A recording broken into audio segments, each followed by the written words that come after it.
You're listening to PetLifeRadio.com.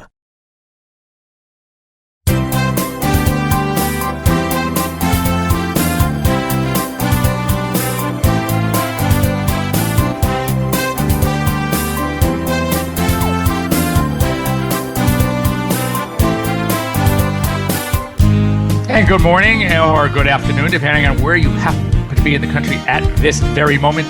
I am your host, Dr. Jeff Werber, here with you for the next 30 minutes on Ask the Vets with Dr. Jeff, the only live show here on Pet Life Radio, live call-in, and that means I want to hear from you. So I'm going to give you a bunch of ways to do that. Number one is to give us a call at 877-385-8882. Once again, 877-385-8882.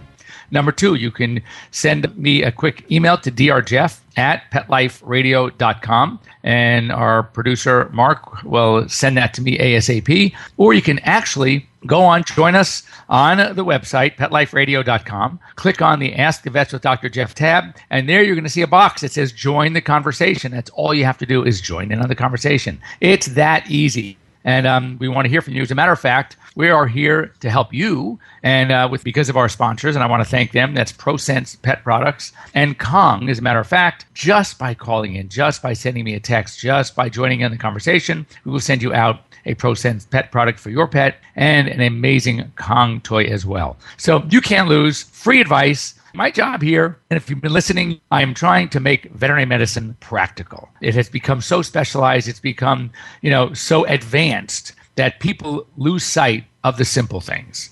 And, a couple of my favorite expressions: if it looks like a duck, walks like a duck, quacks like a duck, it's probably a duck. So stop looking for the darn zebra when it's the duck. And speaking of zebras, here's another one I love. If you're running along the beach in Malibu and you hear hoofbeats chasing you from behind, what are you thinking? And anyone who lives out here in Malibu might know that it's horses. So why are you looking for zebras? And I say this to veterinarians all the time, why did you run that test? Why did you do that? What took you on that path? You haven't even ruled out the most obvious things first. And that's why I'm here, to try to get everybody thinking simple. My favorite rule, the KISS rule: keep it simple, stupid. And I use it and I say it all the time. So we have been, if you've been paying attention, if you've been listening, I've been going through an entire series of the endocrine systems and all the things that can go wrong, from Cushing's disease to Addison's disease, which is one is a hypersecretion of the adrenals, the other one is a hyposecretion of the adrenals. We talked about thyroidism, and again, we have hyperthyroidism, which we see in cats. We have hypothyroidism, which we see in dogs.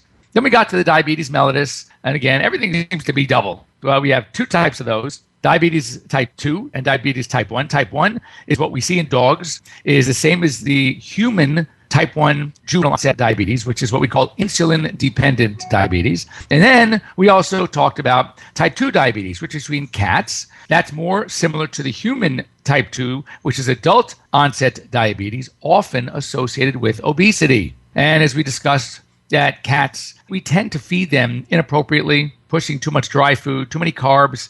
Cats are obligate carnivores. They need meat, and too much carbs has the same effect on them as humans that are obese has on them. The obesity has on them, and they are prone to type 2 diabetes, which, though insulin sometimes is necessary, there are also other ways, depending on the case, depending on the pet, to successfully treat type 2 diabetes. Diet, some oral medications, etc. And we may not need, or maybe just start on insulin for a short while, and then gradually wean them off and have them on a non-insulin protocol for type 2 diabetes. Now, there's also what's confusing, as we discussed, is that many of these conditions present similarly. A hallmark of, for example, Cushing's disease, sometimes even Addison's, but definitely diabetes mellitus, is excessive water drinking, excessive peeing. So when you see these dogs urinating, drinking and urinating, and drinking and urinating, or these cats drinking and urinating so frequently, of course we have to worry about kidney issues. Of course we have to worry about bladder issues. But also we can't forget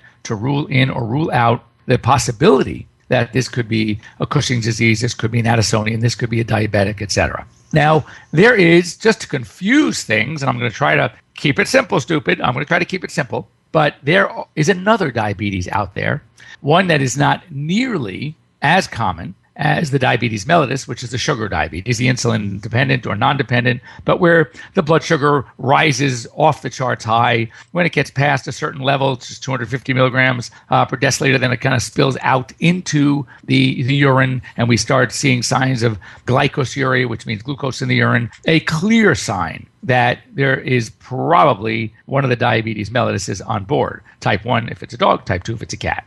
Now, the other diabetes we see is called diabetes insipidus, and that is the water drinking diabetes. And that happens where the kidneys are supposed to interact with the body and the blood, and there's usually a signal coming from the brain through a hormone called ADH, antidiuretic hormone, that basically tells the kidneys, whose job it is to filter out all the fluid that we drink. For example, I'm sure none of you have ever gone out and had a few too many beers. I'm sure that's never happened. But if it were to happen, you certainly know that when you get to a certain point, everything that goes in is coming right back out because you are now overhydrated. The kidneys feel they're reading the the blood, the hydration status of the body and saying, oh my God, we have way too much fluid already. So everything that comes through, we're just going to filter it and urinate it right out.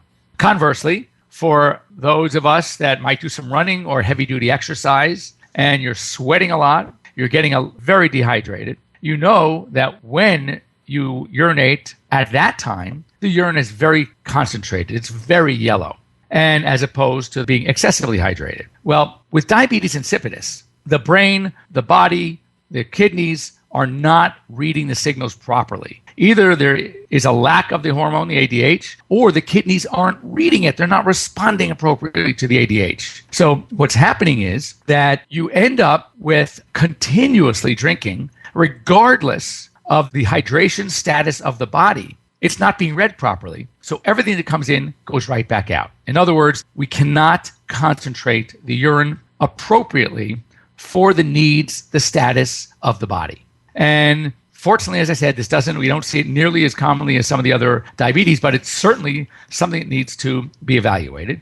And it's a problem because, these dogs, especially we see this in dogs, are drinking like crazy and they're urinating like crazy, but everything is perfect. The only thing you see on a laboratory work is a isostoneric urine, which basically is urine that has the same solute concentration of water. And the kidneys are not able to concentrate. They're not able to dilute. It is just the same. And regardless of how little water they have, the urine is coming out as if they've been drinking water for the last 4 hours nonstop. But because they're losing so much dilute urine, the body is reading the fact that now we are thirsty because it interacts with the thirst center of the brain.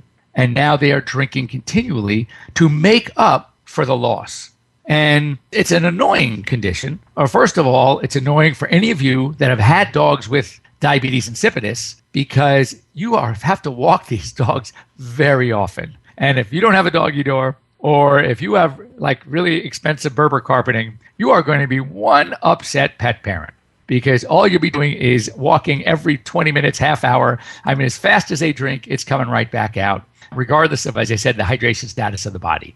And it gets really frustrating because you want to do the right thing. And to make matters even more complicated, because that's what I like to do, is take the complicated and try to make it a little simple. There's another condition that we often see, which we have to rule out when we're trying to make a diagnosis of diabetes insipidus. And that is something we call, and we see this very commonly in puppies, and I don't mean little teeny puppies. I mean, 8 to 10 to 12-month-old puppies that they're in that young adult stage. They'll be 4 to 2 years of age. And they have what's called psychogenic polydipsia. And this is a case where there is absolutely nothing wrong with the body, nothing wrong with the antidiuretic hormone, nothing wrong with the kidneys, nothing wrong with the brain. Everything is working in concert, in unison. It's perfect. These dogs just like to drink. And they don't have a turn-off switch. So they go to that water bowl because they played for a little while. And instead of drinking, a cup, they drink a gallon. And they keep drinking and they run over to the water bowl whenever it's full. And they just like to drink. So clearly, let's go back to that original beer scenario. What happens when you are drinking more than your body needs, it all comes out in the urine as very dilute urine. And you're scratching your head and saying, wait a second, that's exactly like diabetes insipidus. They're drinking a ton and it's coming out straight, clear. Isostonuric urine means that the solute concentration of water is between what we call 1.008 and 1.012, if you want to get a little technical. But the key is, oh my God, now we have a little bit of a diagnostic challenge. And we have to sort of sift through that challenge because we have to know the difference, because it's a tremendous difference in treatment. I mean, one is a little behavior modification and starting to ration water. And the other one, oh my God, the other one is a real treatment. It's a condition that we have to deal with. So that, as I said, so when it comes to things like that, we have to sit there. I always feel like a good diagnostician is, if you ever watched Dr. House, Gregory House, remember House MD? That was a show where it really took the art of diagnostics and highlighted the techniques involved. And one is you really have to, I say, to be a good diagnostician, you have to get a really thorough history. And that's important. That's why if you've ever been referred to a specialist, whether it's a dermatologist, whether it's a behavior specialist, whatever the case may be, one of the most important things that you are going to spend so much time initially getting that thorough history, because that is going to help rule in a lot of possibilities, but it's also going to rule out probably more than it's going to rule in. Where you're going to say, it can't be that because if it were, then the dog would be doing XYZ.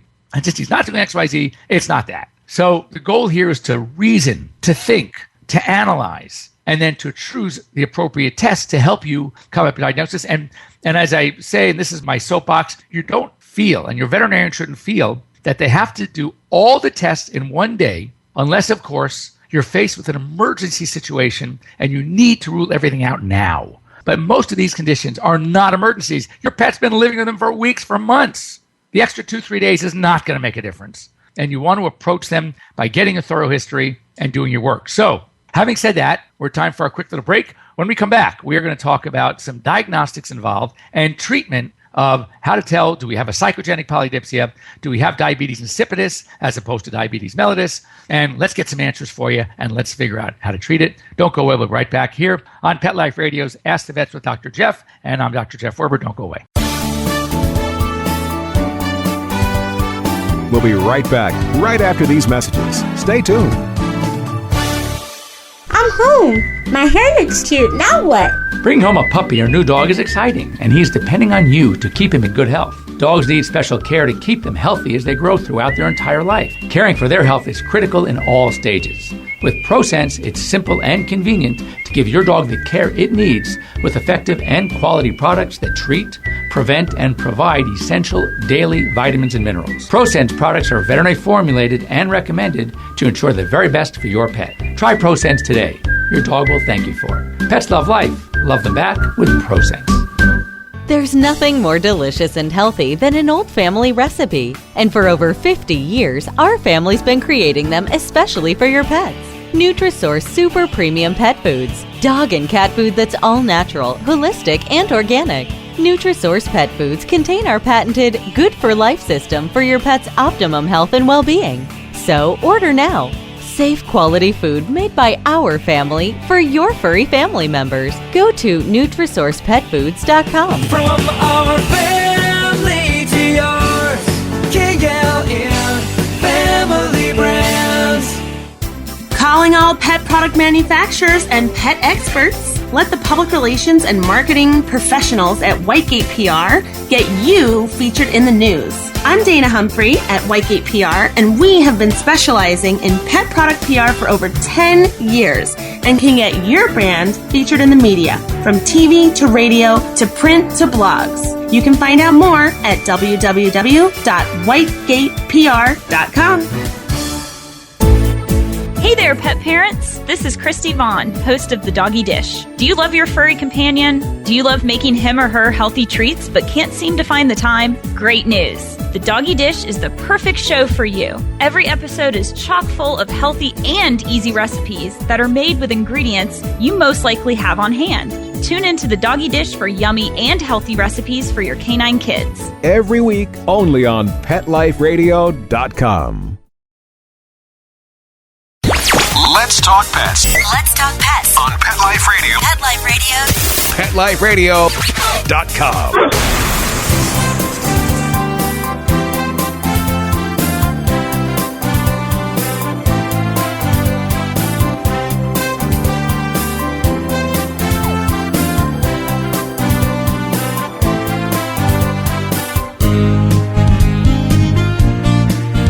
welcome back. You are here live with Dr. Jeff Werber, your host for the next 10 or 12 minutes or so here on Pet Life Radio Ask the Vets with Dr. Jeff. Before the break, we were sifting through a new kind of diabetes for some of you. It's called diabetes insipidus. It's the water diabetes, where the body is not correctly talking to each other parts, the kidneys, the brain, the blood, the hydration status, etc. And these dogs, typically dogs that have this disease, will just continually drink and drink and drink. The urine is always coming out very dilute. And the fault may be a number of things. It could be either the lack of antidiuretic hormone coming from the brain, or the lack of receptors in the kidney that the ADH is there. So what's happening is everything that comes in is going straight back out, and these animals are always therefore thirsty, and they continually drink, and every time they drink, they urinate more, and clearly you can see the vicious cycle. So we need to make a diagnosis. And a number of ways. There is the old-fashioned way, which I still like doing as a matter of fact, is called a water deprivation study. And that is on the following premise. If you have a dog, for example, as I mentioned before the break, with psychogenic polydipsia, or a dog who just for some reason likes to drink or is drinking more than it really should, but everything is working properly, think about it. What would happen if we mechanically, physically remove the water from this dog? Well, what's going to happen is that the urine will start to concentrate because nothing was wrong. The only problem there was that they were drinking too much. So you physically stop them from drinking too much, and within a few days, the urine will start concentrating, everything's normal, and then you're going to scratch your head. You go, perfect. This is not DI, it's not diabetes insipidus, it's psychogenic. We're just going to have to start monitoring our dog's water intake. Now, what would happen to a dog, however, that has true diabetes insipidus, where there's either a lack of the antidiuretic hormone, the ADH, or there is a problem with the kidney, not with the receptors, not evaluating how much ADH is there. It's not responding to the ADH is there. So what's going to happen is that even though you withhold water, the kidneys are still going to be creating dilute isostenuric urine. So there we have a problem, because there we have to provide the ADH in one form or another. And that's where we have some options, to use there. So to make it simple, that when you start withholding water initially, and if you do it abruptly from a dog that has been urinating excessively because the urine is very concentrated, you can suffer what's called, for a while, medullary washout. So that is that nothing is working in the kidneys, even though everything is fine, but they're so washed out because of all the dilute urine, the dilute fluid that's going through, that it takes several days again. So even though it's going to work, if you just automatically, like the night before the test, withhold water and do what's called the 24-hour water deprivation, having had these dogs drinking so much, even with psychogenic polydipsia, it may still show the next day that the dog is still urinating very dilute urine. And you might think, oh my God, then this dog must truly have diabetes insipidus, and start treating. But that's inappropriate, because what we have to do is in order to avoid this concept, this potential for medullary washout, we need to start withholding water and measuring water and only giving your dog the amount of water it should have, and you work that out with your veterinarian, for several days before the beginning of the actual 24-hour. Now, when we get to that point, we do a few things. It's done in the hospital, and our stopping point for this test to determine whether this is a psychogenic problem or true diabetes insipidus, one of two things. Either the urine starts to concentrate, we typically say above 1020, 1.020 or even 1025. Then we know that the kidneys are working fine, the ADH is working fine, they're reading the ADH, everything is perfect, this dog just likes to drink. Or you've gone so long that the dog has lost 10% of its body weight, meaning if it's a 25-pound dog, if it loses 2.5 pounds and the urine is still dilute, meaning the dog is not concentrated even after that, and this could be before the 24 hours, this could be at hour 7 or 8 or 10, then you stop the test, because now you're looking at dangerous dehydration, and you can therefore pretty safely assume that, yes, your dog has diabetes insipidus. Now, with the advent of a newer medication, what a lot of docs are doing is saying this, and it's a great way. It's actually easier. It's expensive because the stuff we have to use is very expensive, and that is getting a product. It's actually really meant to be used as a nose drop in people. It's a spray, and it's something called desmopressin. And what we do is you have to get it. As I said, it's very costly. And you have your veterinarian, you have to open it because it's got one of those sealed like aluminum rings around it. It's very hard to get in there because it's one of those like pump sprays things, for nose. And we undo it. We put it in a little Yorker, a little bottle with or like an eye drop bottle. And you can put like a drop in the eye once a day. And it's really cool. It's so easy to use. And it works beautifully if, in fact, your dog has diabetes insipidus. I want you to think for a second. How, with this amazing drug, how might it still not work? All right? Well, I'm going to do this. This is the Jeopardy question. Dun, dun, dun. Okay, ready? Well, here's the thing. If the problem is, which it normally is, the issue in the case of diabetes insipidus has to do with the amount of antidiuretic hormone coming from the brain, then the glands that do all this, then what's going to happen is the body is going to respond beautifully. All right. There's a whole cascade of events where the brain, as I said, signals the glands and they spit out the ADH. The kidneys respond and you end up with concentrated urine. What happens, however, if the problem is not the amount of antidiuretic hormone that's being secreted from the glands, but rather the kidneys' receptors responding to the ADH, then you have a different problem. Because now it's not the ADH that's the problem. It's the kidneys aren't working. So we're still not going to have a response if even with this chemical, this medication going in the eye drops, because what's happening is the kidneys are the problem.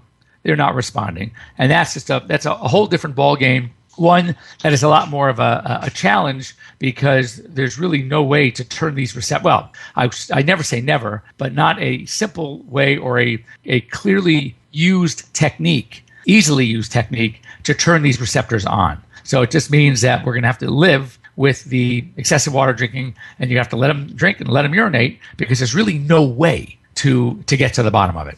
So again, psychogenic polydipsia, you withhold water appropriately, and to avoid medullary washout, you do your test over several days. You minimize the water intake based on just their body weight. Then you do the 24-hour. They are going to respond. Done deal. Now you know for treatment, all you need to do is control their water intake. Diabetes insipidus, the more common one, which is an antidiuretic hormone issue. We make the diagnosis. Either they did not concentrate at all or they lost 10% of their body weight during the test. Then you know it's time to have to treat with the desmopressin, which is probably the best way to go. It's a little expensive, but very worth it. It's an eye drop. We recommend alternating eyes. It gets absorbed. It provides the impetus to the kidneys as the ADH, the antidiuretic hormone, and these animals do just fine. And lastly, we have the type of diabetes insipidus where the not reading the antidiuretic hormone. And these are ones that you really are not easily controllable because the problem is there's no way really to turn on these receptors. They're either not functioning. Why this happens, we're not sure. I still would recommend you have to go through the test anyway, but that's one you're going to see your veterinarian. Your veterinarian might send you to a board-certified veterinary internist, someone who works with the endocrine system, the hormones, the kidneys, and might be able to make some suggestions to help you out. So if you have any questions about this, I want to hear from you. If you send us an email, tell us about a problem your pet's been having, especially remember, there's a lot, excessive water drinking, excessive urinating. As you know now, it covers a wide range of possibilities. And our challenge is to make the diagnosis appropriately, to differentiate between all of them and make the right call for you. And again, there's complications along the way because a lot of times we see older dogs that have concurrently Cushing's and diabetes mellitus. Boy, that makes it tough for us. So send us a question. You can get a hold of me at drjeff@PetLifeRadio.com, and we will have to answer. Once again, I want to thank our sponsors, Prosense Pet Products and Kong, and we will be here next week. I think I want to start a whole series on eyes. So we're going to talk a lot about eye problems. If any of your pets have had them, what they are, how many there are. There are quite a few to think about. So we'll get started next week. The week after that, I'll be coming to you live from Orlando, Florida. Again, Dr. Daniel McVitie will be my co-host, and we're going to probably talk about some really high-tech stuff in veterinary medicine and just some basics about what you should be looking for in your veterinarian. Have a great week. See you next week. Let's Talk Pets, every week on demand, only on PetLifeRadio.com.